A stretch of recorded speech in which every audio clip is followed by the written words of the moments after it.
Assalamualaikum warahmatullahi wabarakatuh. Saya Dede Hamsatun, NIM 1219038. Di sini saya akan menyampaikan materi mengenai takzir atau jarima takzir. Yang pertama itu pengertian takzir. Pengertian takzir itu berasal dari kata azara yang artinya menolak atau mencegah suatu perbuatan kejahatan, di mana bisa diartikan juga takzir itu adalah suatu hukuman yang bertujuan untuk memberikan efek jera kepada pelaku atau suatu hukuman untuk pencegahan kejahatan. Menurut ulama fikih itu berpendapat bahwa jarima takzir ini adalah suatu hukuman yang tidak tertulis di dalam nas Al-Quran dan hadis. Berbeda dengan jarima hudud dan jarima qisas atau diyat. Jarima hudud atau qisas diyat itu tertulis di dalam nas Al-Quran dan hadis. Sedangkan jarima takzir itu ditentukan oleh seorang hakim atau penguasa. Untuk jarima hudud atau qisas atau diyat itu bisa menjadi jarima takzir apabila di dalamnya itu ada subhat atau keraguan. Sebagai contoh, misalkan ada suatu pembunuhan. Tetapi di dalam pembunuhan itu adanya suatu subhat atau keraguan. Misalkannya saja si pelaku pembunuh itu belum jelas siapa yang sebenarnya membunuh. Terus juga tempatnya belum jelas. Masih ada keraguan tempat. Apakah tempat membunuh itu di sini atau di sana?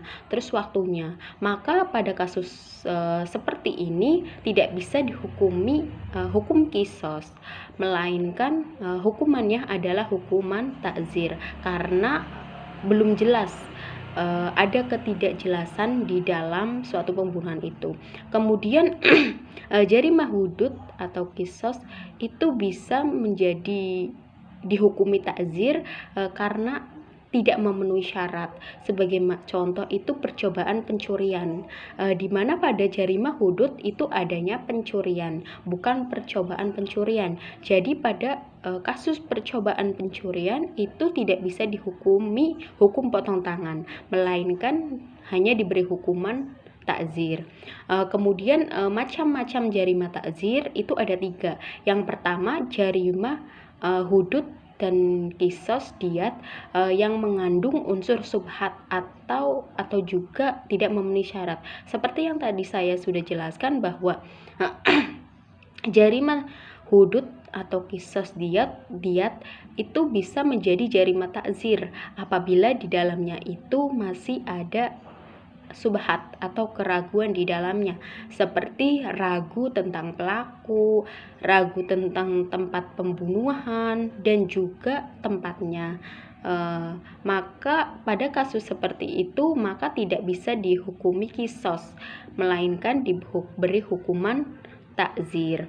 Kemudian macam-macam takzir yang nomor 2 adalah jarima takzir syar'i, yang mana suatu jarima takzir, suatu perbuatan kejahatan itu tertulis di dalam nas, tetapi untuk hukumannya itu hakim yang menentukan. Sebagai contoh itu adanya saksi palsu, terus pengurangan timbangan, itu di dalam nas tidak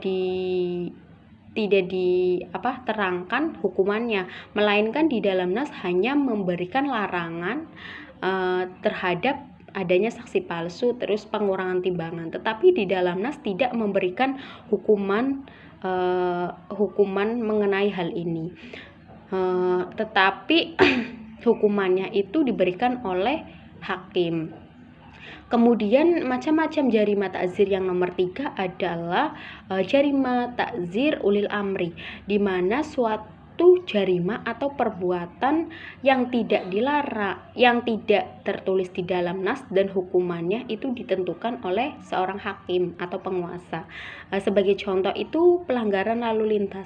Di dalam Al-Qur'an itu tidak ada larangan mengenai lalu lintas dan juga tidak ada hukumannya.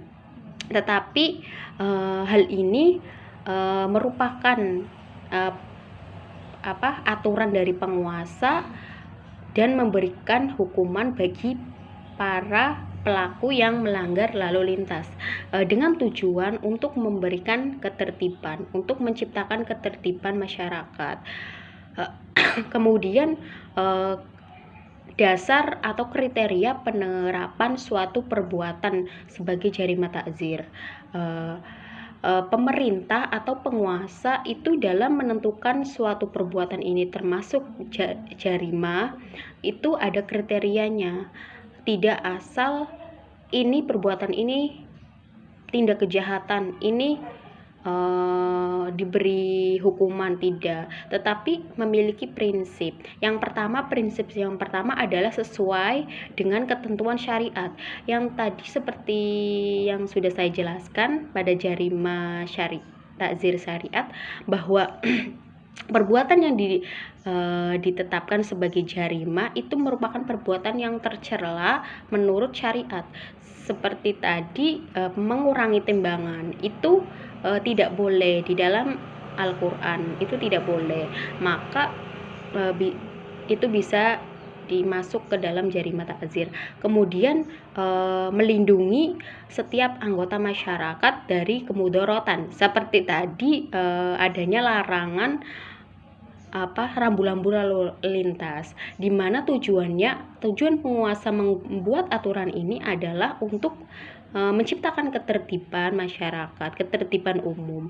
Kemudian dasar atau kriteria selanjutnya adalah menciptakan kemaslahatan bagi masyarakat. Sama seperti tadi, bahwa tujuan adanya hukum, adanya aturan itu untuk menciptakan ketertiban masyarakat. Demikian yang dapat saya sampaikan, kurang lebihnya mohon maaf. Wassalamualaikum warahmatullahi wabarakatuh.